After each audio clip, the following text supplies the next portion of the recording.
Baluku. He's the State Minister for National Guidance. Sir, we are so glad to have you. Yeah, good evening, viewers, and good evening, Jordan. Thank you so much. And I have another very big face, not new in this town, not new on Twitter.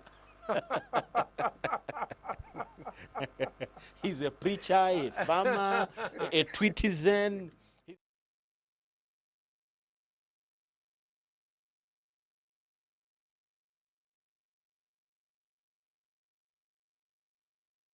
Sometimes people want to box us in one place, but we are not. We are many. We have people with many talents, and I think that's also what Uganda is. If you're not preaching, you're in the garden. In the garden, I'm a broadcaster, I'm a farmer, I'm a debater, I'm a mentor, many others. Yeah. Okay. Honorable Kabyanga.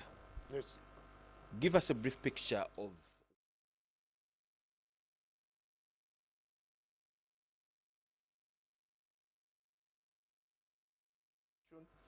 in the Ministry of Information, Communication, Technology and National Guidance. And I would like to thank God for taking us through the Lent season. For those who are Christians, congratulations. We are now through with the Lent season. And it climax to the celebration of the death and the resurrection of Jesus Christ. Amen. And when he resurrected, in one of the preachings said, it is finished. Yeah. Which implies, when he was actually on the cross, he said, it is finished. Implying he died for all our sins. Wow. So that we can enjoy ourselves. You want to take Pastor I Semba's know, seat? I'm so happy. And I'm like, this is so great. I mean, awesome. what I'm saying now, as you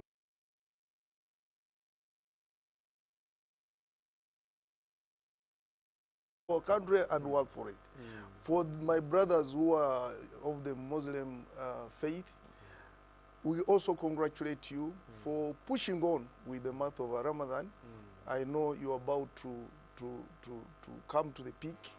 Please continue. And that spirit of togetherness, that spirit of goodness, you should continue with it even after Ramadan.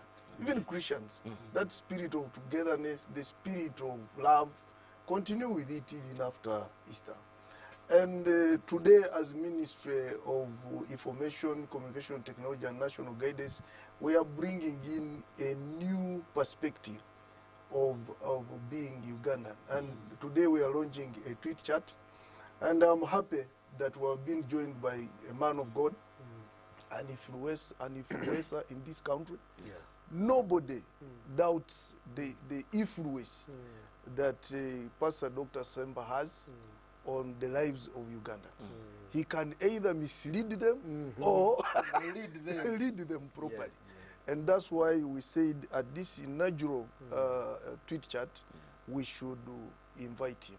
Obviously, as the Minister of National Guidance, our strategic one of our roles is to provide strategic direction and then facilitate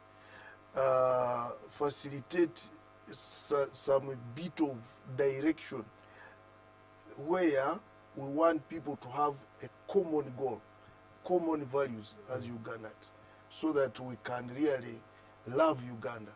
And today, to do this, we decided to launch what we dubbed I Am a Ugandan. So that everywhere you go, you should know, first of all, you are a Ugandan.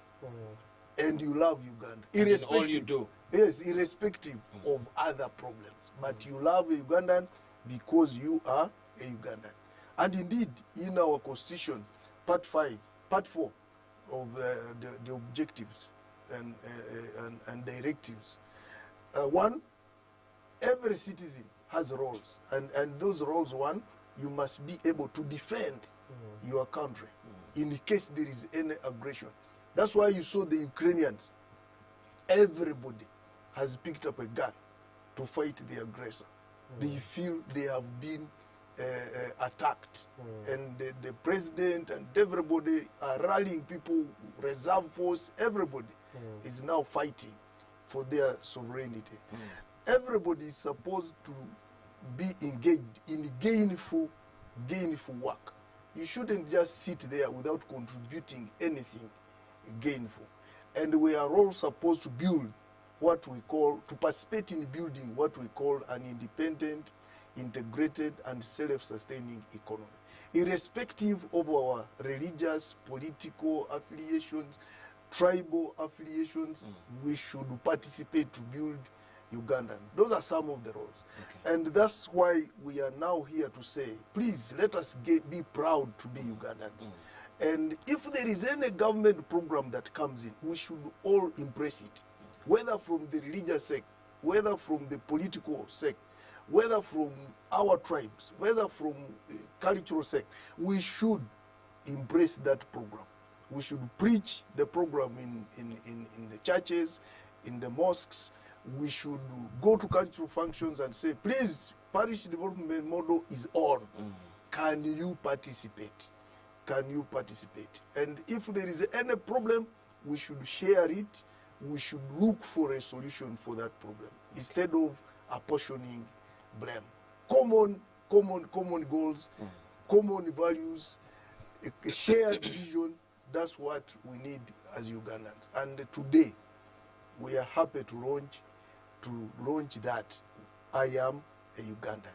And that's where we called one of the very prominent Ugandans to come and tell them what it is to be a Ugandan, and what others should learn from him. What has he done for Uganda, for instance, and what it is to be a Ugandan.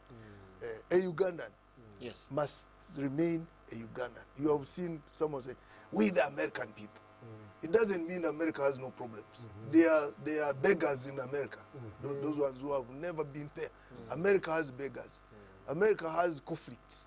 America has so many other, but when you meet an American, you just say, He is an American. I am an American. They are American people. And you just think America is the best place to live in. That's why everybody cries to go to America. Nigerians, you have seen every time you dress in some type of dressing, then someone says you are putting on Nigerian. But this is a cloth which is made in Uganda, which implies they have identity. Their pride in it They pride in it. has brought an identity to a piece of cloth Exactly. anywhere else in the world. Anywhere else in the world. Everywhere, when you go, even when you put it on, someone will say, are you Nigerian? Because they are proud of that type of dress. If you dress in a gomas, for instance, anywhere, someone will say, are you Ugandan? Or a kanzu. This traditional kanzu. Yes. They will know that is Uganda. But for us, we are not selling that kanzu to that rest of the magnitude. How the Nigerians are selling that other dress. We are not. And why don't we? Are we ashamed of it? It is one of the best dresses. Are we ashamed of a gomas? No. Yes, Honorable Sebugwao, I've never seen her in any other dress because I've not probably met her at home. But I've never seen her in any other dress. Every time I see her, he's in a gomas. He went in Dubai, he was in a gomas. Okay. You know, because he's proud. He's proud of that. He tells me she feels she's a lady when she puts on gomas. That's what we are launching today. Okay. Yeah. Thank you so much, Honorable. I'll come to you first, Sempa. What, in detail, if somebody says, I am Ugandan, what would be the detail of a package in those 3 words? I am Ugandan. Wow. What would be the detail? How much will that person have said in those 3 words. exactly? I am Ugandan. Proudly. What will that person have said? Because somebody may say, I am Catholic. You know, this is a person who respects Rome. He goes to church on Sunday. He carries a rosary. In saying he is Catholic, he will have said all that. What will one have said if he said, I am Ugandan? What do we want to be the detail of those 3 words? I think that first I appreciate being Ugandan and this talk, to have a minister talk about the resurrection on our TV program. This is what makes me proud of being Ugandan. Okay, There's yesterday I was on a debate with James Onen of Fat Boy. You know, he has RX Radio, and we're debating on the closure of 600 churches. Another nation closed down churches and closed down mosques of the prayers of the people because somehow they're polluting. Now, but for us here, we have diversity. We have I mean, sometimes you may even be annoyed at the freedom, but it's okay. If it's Muslim, it's Christian, it's a muezzin, you know, crying out in the morning, at 4 in the morning. One of the things that I love about Uganda is the freedom that we do have as a country, okay? And that freedom makes me proud.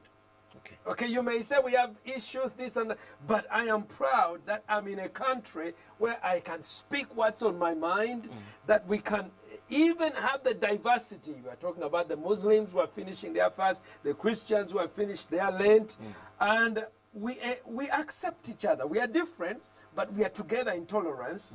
But it's that value of being able to be free, to be who we are. So I start off with that one.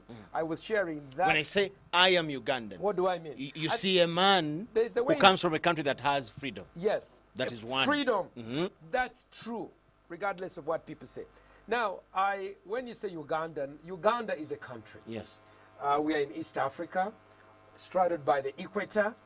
So it describes people from a land, the land of the Great Lakes, the land that's stridden by the equator, the land with the most beautiful, most temperate climate or weather.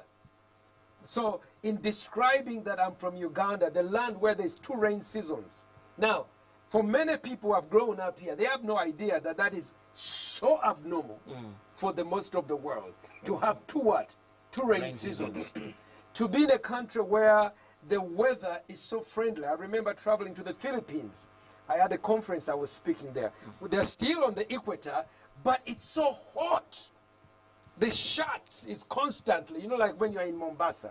So, but here we are on the equator, but we are at a higher altitude where the weather is so beautiful. So you're describing people from a Great Lakes Valley where we are between 2 Rift Valley Falls. 2, you are describing ethnicity, where we come from different tribes. We have the tribes of the Nilotics, the Bantus, and those where we intermingle within 2 of them. So you have you have the northern tribes. I think of them as warriors. Just recently we were at the funeral of the late speaker. Yes. And we saw the culture of how to send off a great man. Jordan, I was sitting there because I'm an anthropologist also, a sociologist. I like to see how societies bury great men. That itself, to me, is fascinating. So I was reading about Ukraine, how they bury great men, how they bury great men in South Africa, how the culture of the Bora Boras, you know, the entourage of saying that this was a great man. And they stopped for many years. So we have tribes of different expression. The Nilotics, the Bantus, the Hamites, and the people themselves. So you're describing one, a land. Then you're describing a people. Then you describe their culture. Culture, I touched a bit of it. The freedom, we talk about our traditional cultures.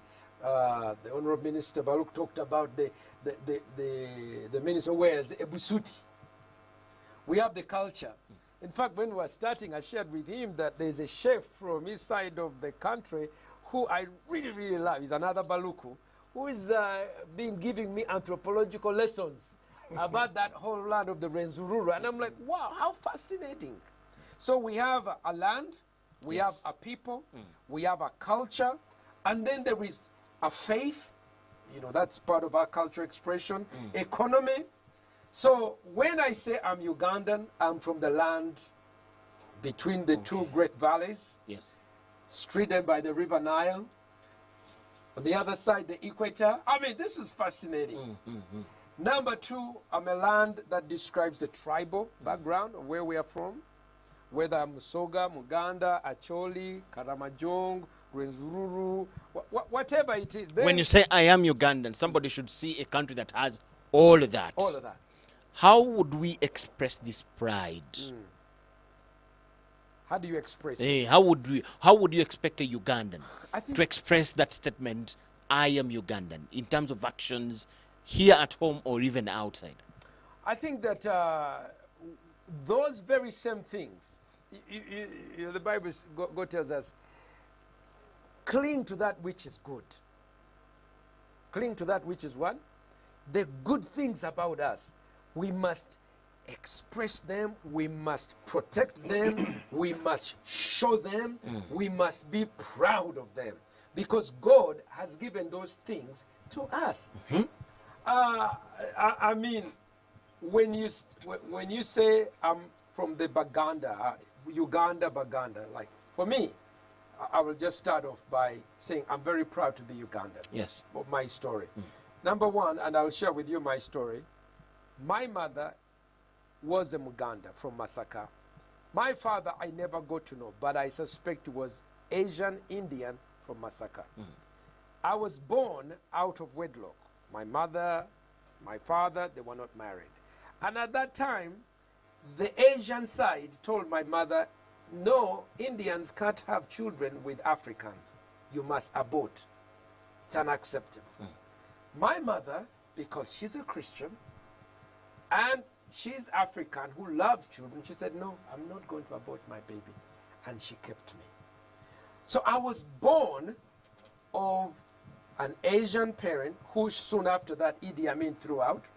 But I grew up with my mother's side, my uncles, my stepbrothers, and they embraced me. They loved me. Ugandan style. Ugandans, regardless. Yes, they were, you know, in primary, people tease you, why? Magobaga, Uganda, we forgot you at the airport. Those are just kids, eh? And you must, by the way, we must always distinguish between the extreme, you know, silly statements people make and the substantive actions that represent us. My uncles, my aunties, my brothers, they loved me. I'm part of them. There is no discrimination. So there is something about that. When I went to America, I married an American woman. I went to America. I learned how in America there has been such a history of racial problems that black people in America, many black Americans, when they look at a white person, there is a carryover of what? Some anger. Be anger. When you, so the world, the country, America is, you know, this great paradise, but racial issues in America are so hot that, you know, the churches, you hardly find integrated churches. But here, when I married an American, my people are like, this is so great. We have expanded the influence of Uganda. Now we have expanded to America. These are our brothers-in-law, and people would make jokes on us. There is something about us that makes us, one, proud, that makes us loving, even when we are not like you, appreciating racial relations. We have had very good relationships, like with white people, missionaries. When you think about the schools and the hospitals that they've done, there are certain people who come and bring their anger here to try and make us angry either at each other or at white people. Yes. No, look, Father Grimes, he was a white man. Many people who went to Namasagali Through his hands. Yes, through his hands. I went to Namilyango. Okay, Father Sweeney, he was my mentor when I was in Namilyango, and many other people. There is something magical about Uganda, how we are so friendly. In fact, sometimes people don't see it except when you hear from others.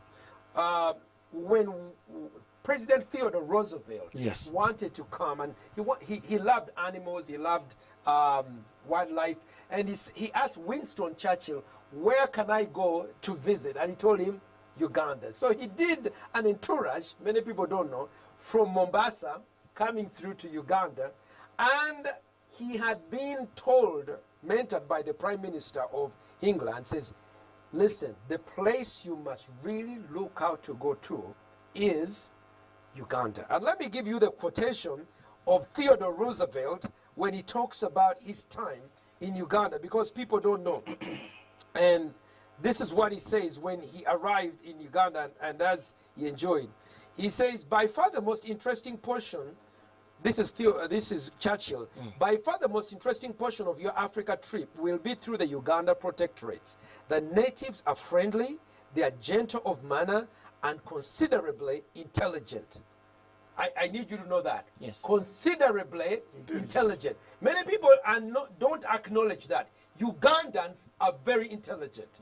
I mean, across the world, whether medical, scientific, atomic, whatever, you know, computer programming, Ugandans, we are very intelligent people.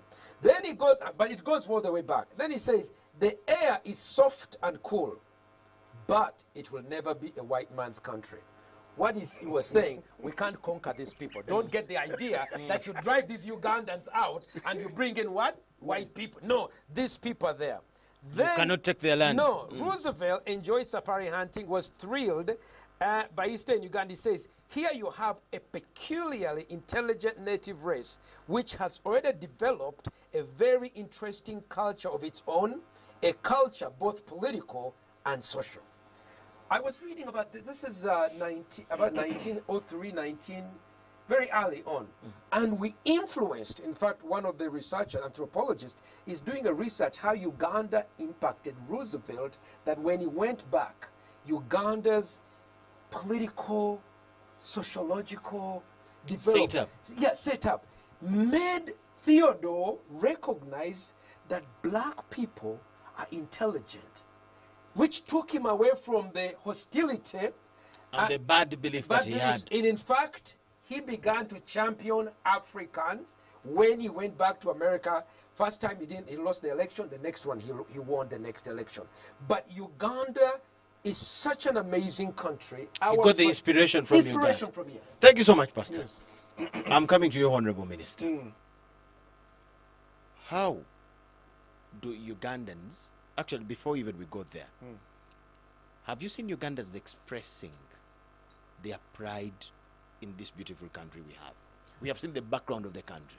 We have seen the background of the program we are trying to come up with. He has explained the picture very beautifully. But have you seen us, Ugandans that you lead, expressing the real pride you expect of us?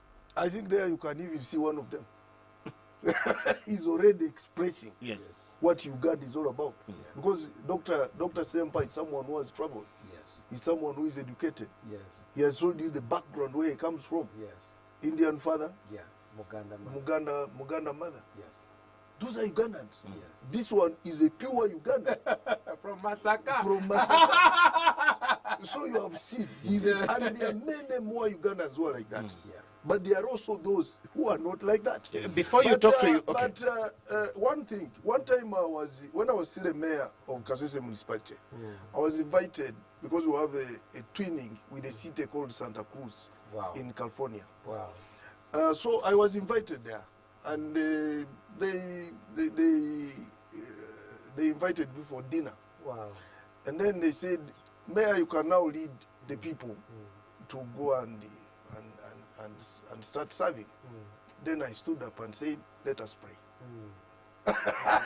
And then I prayed for the food. And I told them, I'm sorry.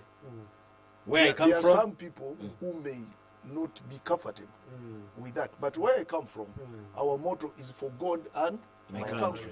So for us in Uganda, in whatever we do, we must start put with God first. And then we ate, afterward eaten, and obviously I exchanged the emails, cards, business cards. A white woman sent me a message that you have made my century. Wow, not a day. Yes, not a day. Not a decade. She said, you have made my century. Oh, wow. Because her expectation was otherwise. No, he said, you were very, very strong man. Wow. And because he said, in this community here, you can't tell people to pray. Wow.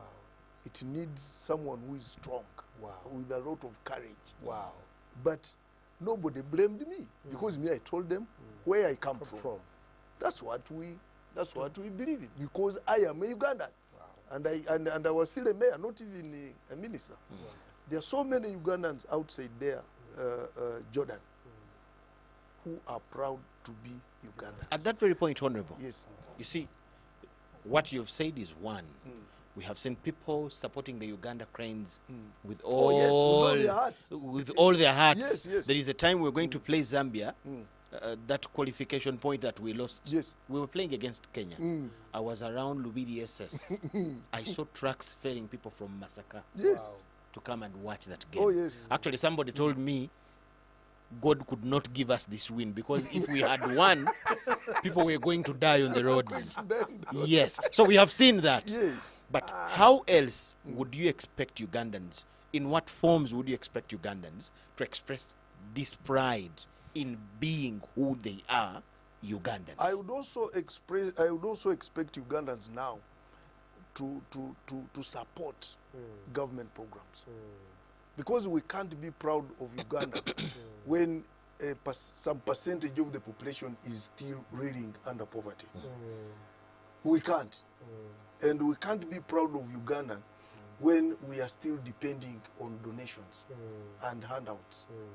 I would therefore like, since we love football, since we have people like Pastor Semba who say, me, I love this country because of freedom of worship. Since we love worship, can we now translate that into assisting our people to go into gainful employment, so that we can cause a very, we need a revolution now, socio-economic revolution.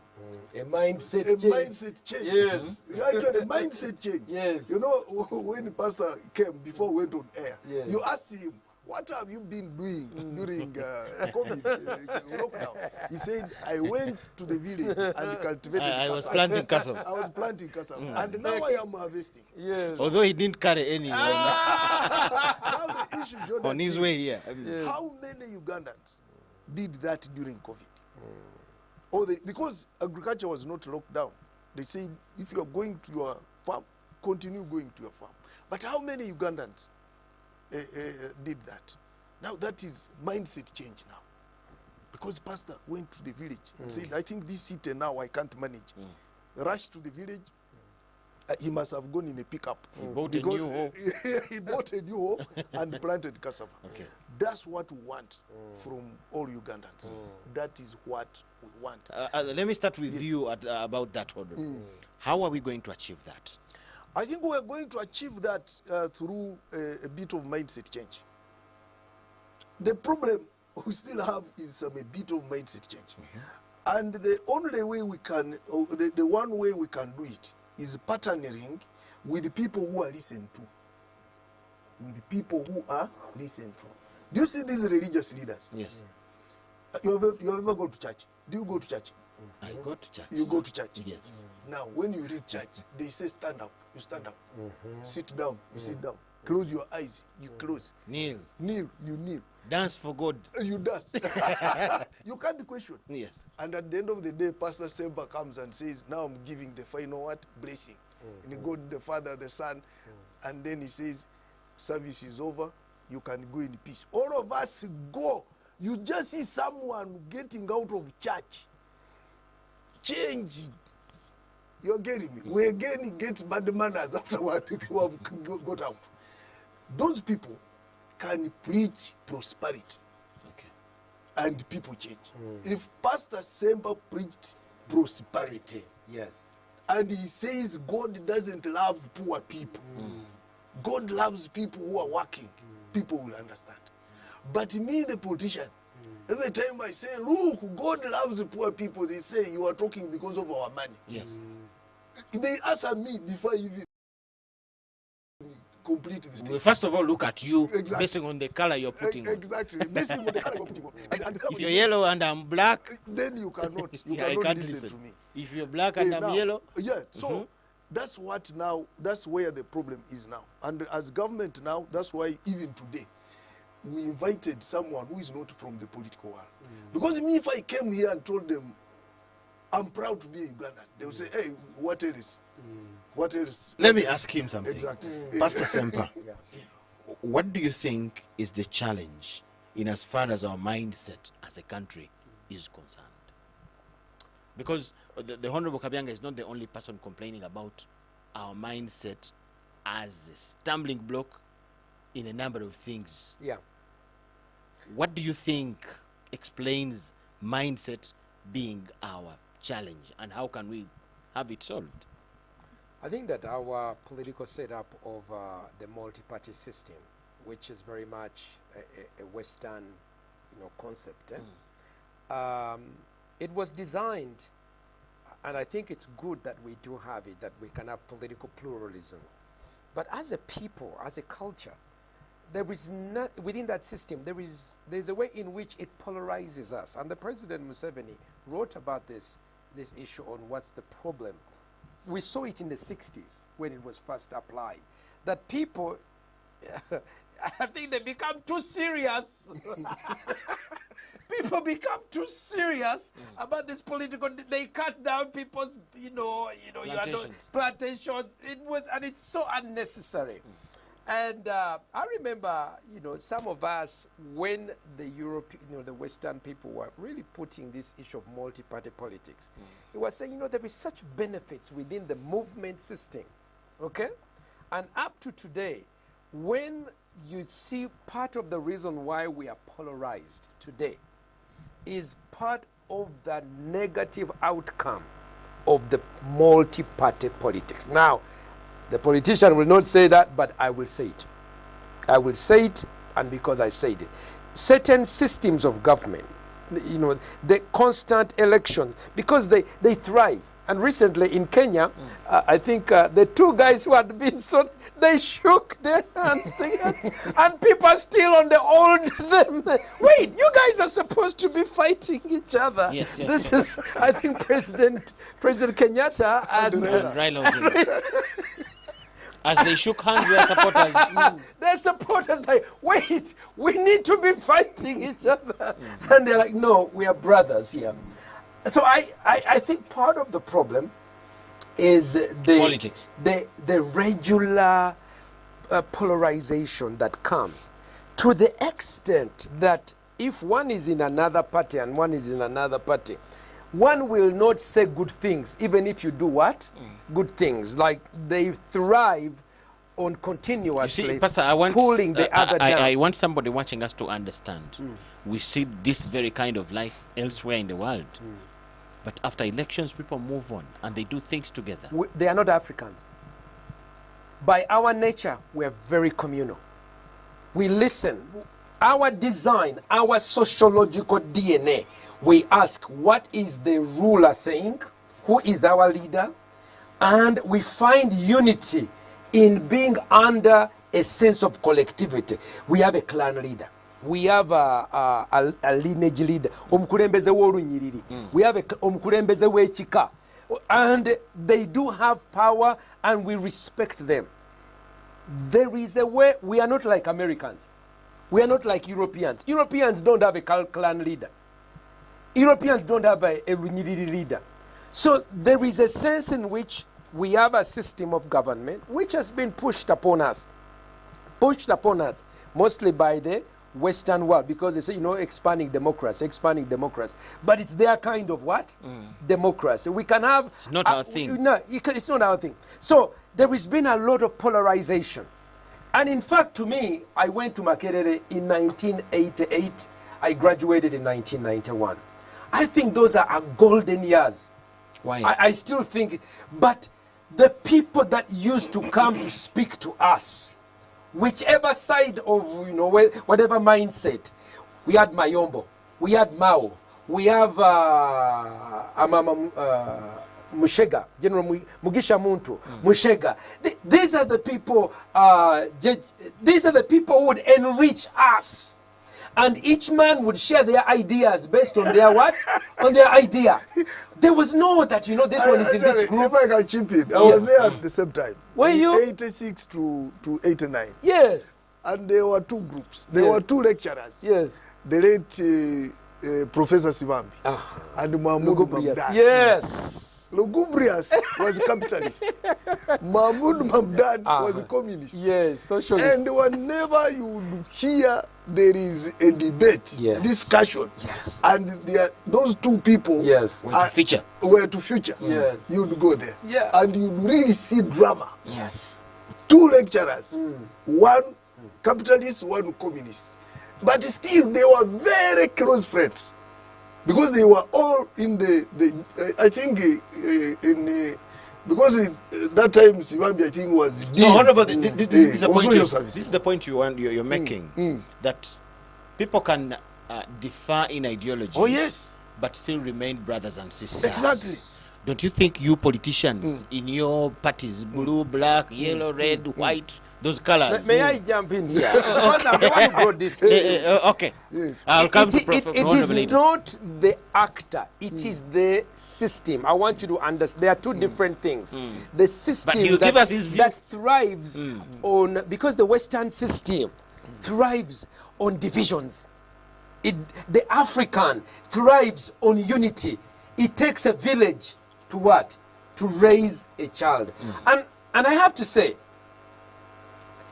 many of the things that are blamed on the African politicians really are not of their choice. Many people have no idea about that, but because we are mature of age, for us we fought this battle from privatization. People think that privatization is because of the current. No, this was a policy from the Western world. So I would like to say, number one, part of the challenges why people don't love their country is because we have a system of governance which was I wanted to which first handle creates that. mindset. Two, part of the reason why people also are not happy about being Ugandan is because some of the things that should be working well are not working well. Okay? And you look that they should be this way, but they are not the way they should be. Break that down. Well, let's think of whether education, whether it is, let's think of the recent issue of the coffee. People are talking about coffee, okay? Or electricity or whatever. You need to know that in many ways, being part of a global country, a global society, there are some decisions that we make, there are some decisions that are made for what? Made for us. And often in the end, the blame always comes back to what? To us and our leaders. And they blame them. Unfortunately, yes, there are some things that are not right. But there are pockets of sunshine. Okay, when I look at our current government, look at the city, Kampala. What has happened in Kampala in the last, from Jennifer to to Engineer Chitaka to Dorothy, really you can see a change. You can see, I travel across this city. Now, I had to be away. I had to be away because these Western people were disturbing me because we promoted against bad manners. You know, man, I had to disappear. So I had to be away on a forced vacation for about 3 years. When I came back, I could not believe the amount of roads that have been made. And I think for people who have never seen what was there before, and those who don't, they may not be aware.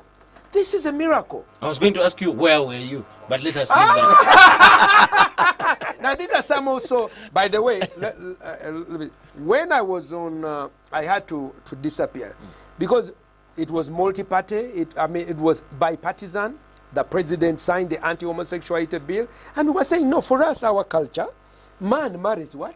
Woman. What are you talking about? Our marriages, man marries what?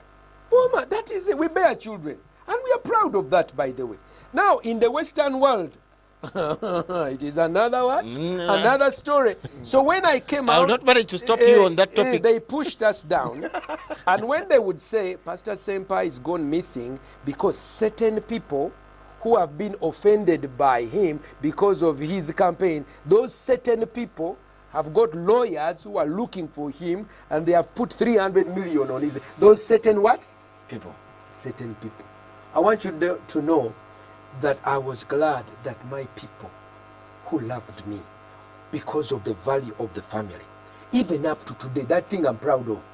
I'm proud that when I walk in Kampala, people everywhere shakes my hand. Pastor, thank you, thank you, thank you. Guys comes to Pastor. Me, I'm a Muslim, but Pastor, that thing I saw you on video where that Makerere. I am proud that in the world, Uganda is known for standing up for marriage of man and woman. Okay. Honorable, you have heard him, right? Yes, yes. And to you, the people of colors, black, blue, what? Because you'll have to use your color to convince the big number of us to support you, to become mayor, to become MP, to become LC. And to you also to blame for the divisions amongst us in our villages. Oh, yes. That one I can't deny. Because what do we talk when we are looking for votes? We sometimes even promise what is impossible. Two, all these government programs which are supposed to get people out of poverty, you just meet some politicians are politicizing them. Emioga comes and someone wants to tell you, I have brought you Emioga money, as if it is a gift. But this Emioga money was supposed to be in a circle. And people are supposed to go and borrow and return. But when you politicize it, it becomes a gift. And therefore, someone will just take and eat. Actually, there are some people, the day they got it, because there were 30 people, they gave 30 million to every Moga. So the day they got it, they divided it among themselves and it disappeared. Now, Honorable Kasoro is going around the whole country looking for those people now, looking for those Miogas. We roast a goat and eat it. Now, like you meet NADS program, it started as NADS. It was giving cows, pigs, chicken, and whatever. But for us who have been leaders at local government level, someone just, you know, the NADS goats, they had tags. Then if a vehicle knocks that goat, you hear someone calling you, Mayor, your goat has been knocked. You say, which goat? No, I saw a goat, it has a tag. It must be yours. This you, the government. This one, you, the government. The ones that you have been giving around. Of NADS. And we say, but that goat was given to someone. Hey, but it is your goat. You go and pick it because. So, you know, that's where now when it gets a problem, it ceases belonging to someone. Yes, exactly. It ceases to belong to someone. So that's why we are saying, please, as Ugandans, let us stop politicizing these programs. How are we going to stop that? I think the only way, what we can do now is partnering with, for instance, pastors and religious leaders. How about, because you see, Honorable, I'll give you an example. You will find a district with 5 members of parliament, 6 actually. One is FDC, another 2 are NRM, another one is NOP, then another one is DP. Why don't you, I'm asking you because you represent now, you are the MP here for all your fellow MPs. Why don't you come up with a union? You put your parties aside, and now because of this district, you become a council of your own as MPs from, let me say, Kampala district.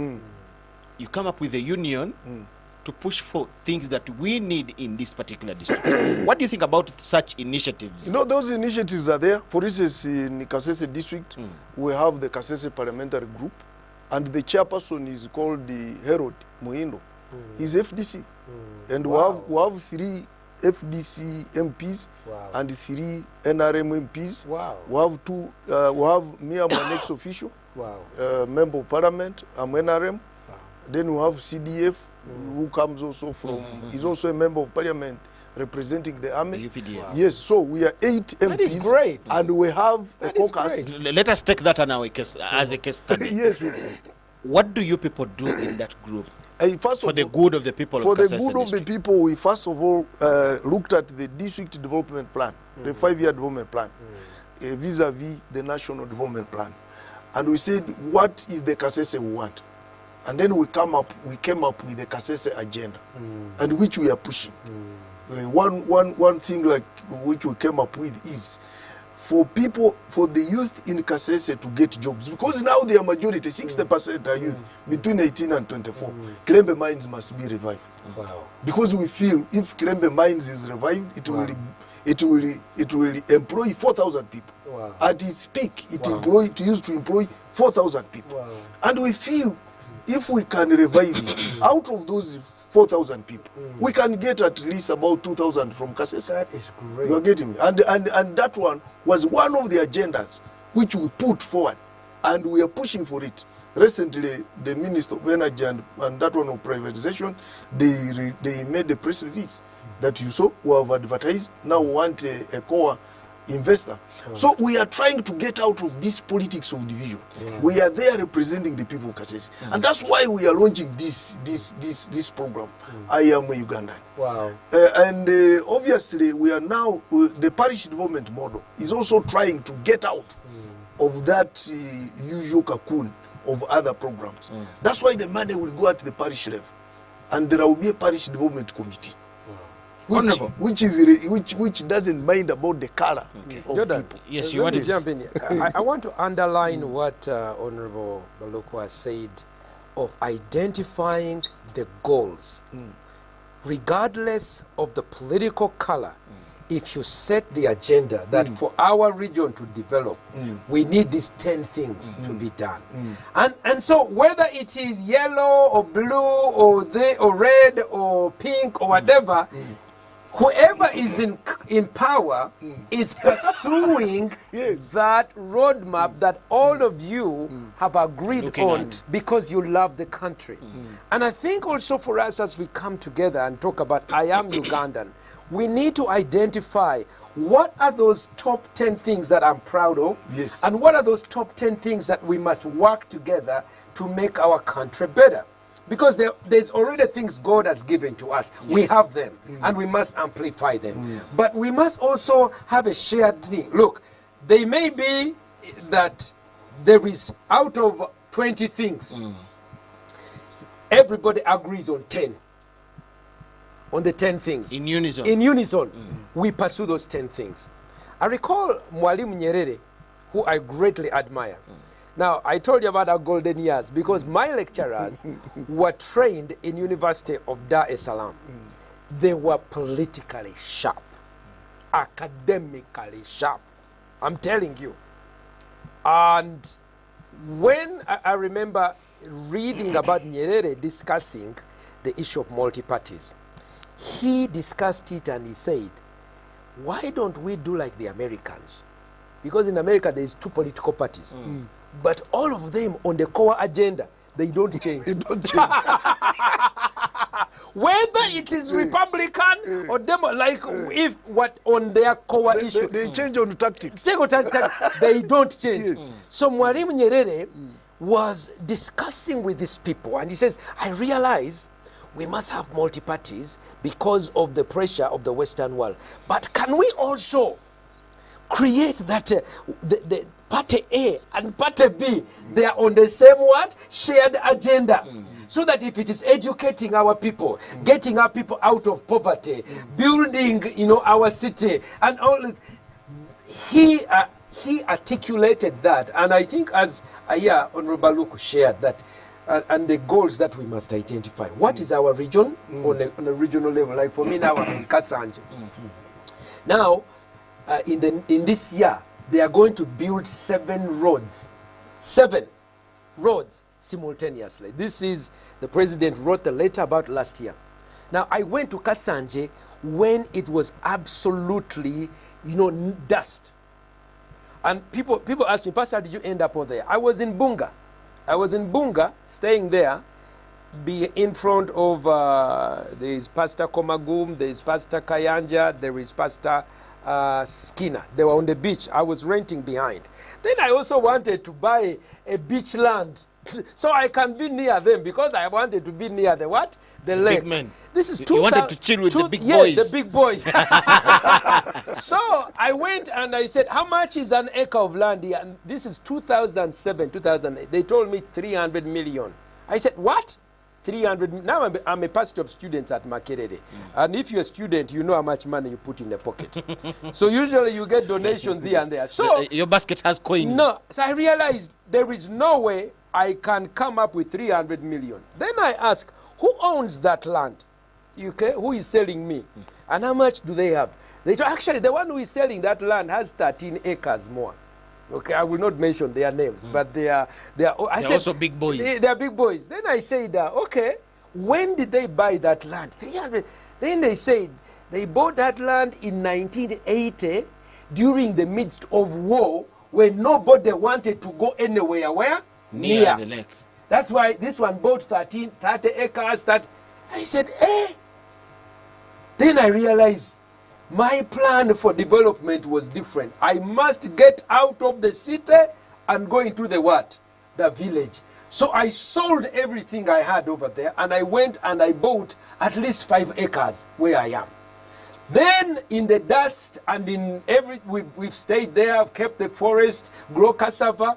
Now that the roads are being made, 7 roads, everybody now is running to go to where? Kasanje. Let's go to Kasanje. They're even going to build a bridge from Entebbe connecting with where? Buwaya. Then everybody said, this is going to become the next. So there's a lot of massive people coming over there. And me, I'm sitting there. I'm remembering where I came from. I got the counsel and advice.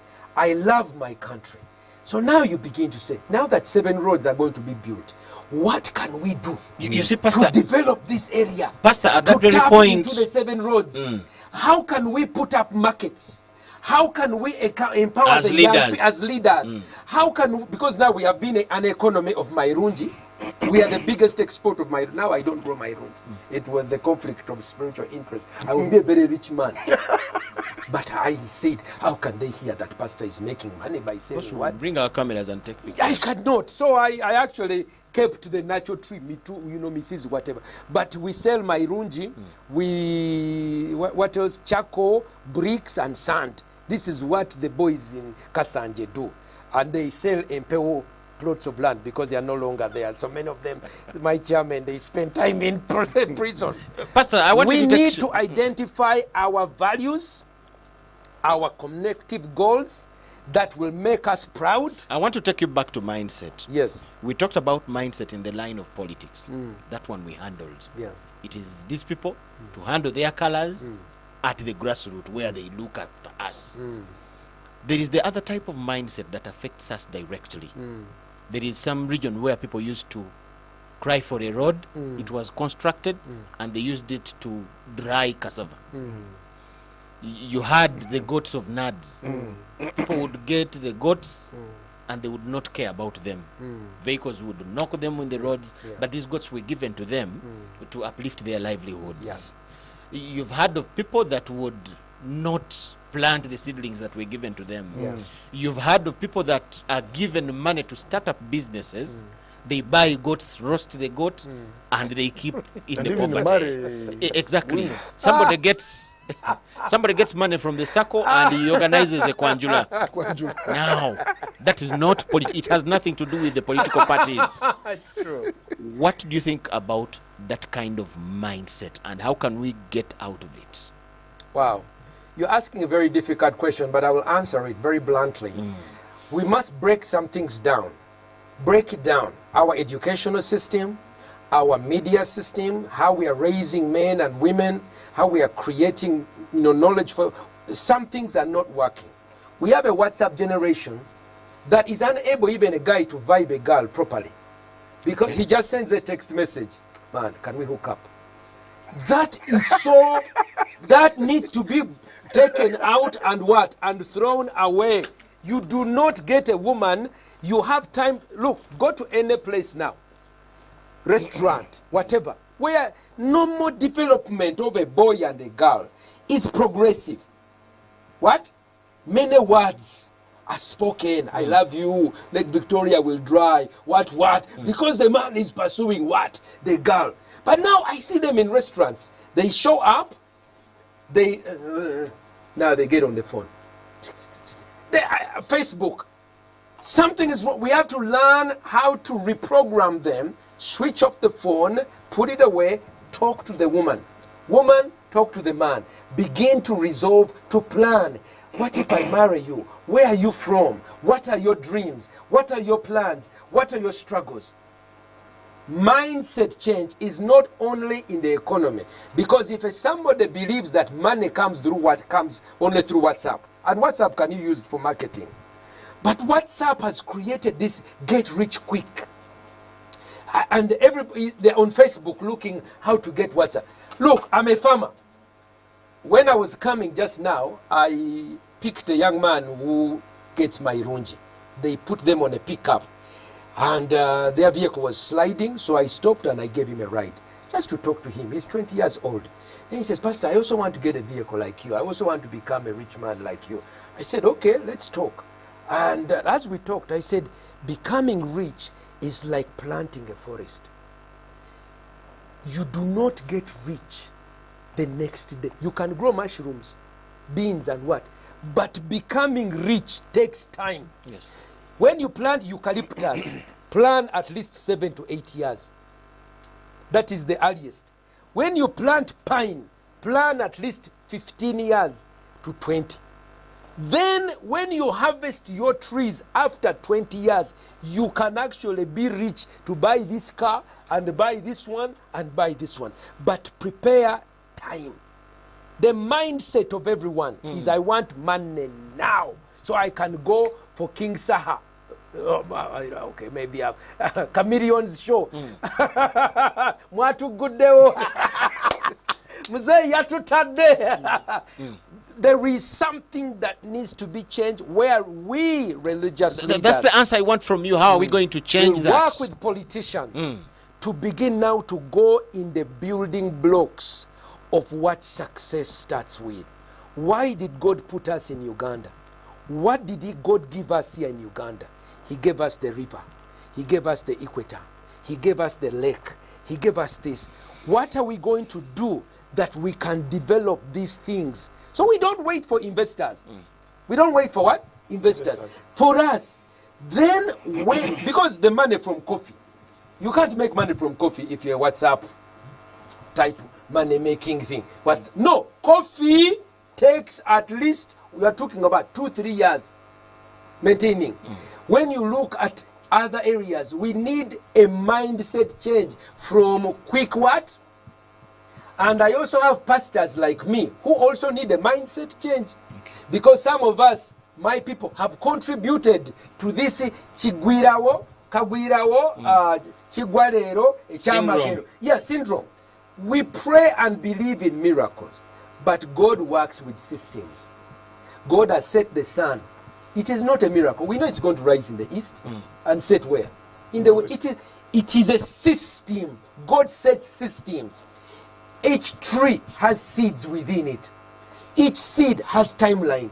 The baby has 9 months. Babies don't come after 1 month. Whether the mother is tall or short. Whether she prays and fasts. Yeah. People need now to go back. But now, I am sorry, let me tell you, I had actually deleted my Twitter app. I delete it every 2-3 days. Why? Because I am aware I am addictive. And when I become addictive, I am not able to handle things properly. So I delete my Twitter and I access it in a painful way using Google Chrome. Online, you understand, the browser. So that I don't have all the features of the what? The app of Twitter. Because I discovered when this thing can be addictive, I'm constantly on this what? On this thing. I determined that I will give only 30 minutes of my time to this. I found that I've spent what? People are on TikTok. And I'm not saying you shouldn't be on TikTok. But if TikTok is taking 30 minutes, Facebook is taking what? 1 hour. Twitter is taking what? 30 minutes. I guarantee you, you are not able to be developmental. So we need a mindset change where we rein in political divisiveness. We rein in these technological addictions that we are in. We rein in Kagwirawo mindset. Mfesasi, nesifa bwavo. We have that mindset. It's very much in the entertainment. We have that one. Then we rein in the divisions that come through political divisions. And one thing that has come out of this conversation with Honorable Baluko is that when a region, starting on a small place, identifies its goals and say we need A, B, C, D. I didn't tell you about my goals for Kasanje, but I also have my goals. And I began engaging with the system, with the district. How can we put up, how do we, in fact, I went to Uganda Roads Authority and I said, you people of Uganda Roads Authority, you are going to build 7 roads. How can my people benefit? The same way he's saying, how can our people benefit from the what? Chirembe mines. I went to Kajina. He said, Kajina, how can our people here benefit? Because if you have the roads being built by Chinese contractors and this, some things must be held for us. So they asked me to organize a project of sensitizing and working with the community. I'm trying to bring people on board, building places for accommodation for the staff. We need to identify those things, remove them that they are not red. Money is not red or yellow. Does money have a color? Thank you, Pastor. Honorable, I'm bringing this to you also. Yes. Having been a local government leader, you have seen the mindset I'm talking about. The president is crying about it so many times.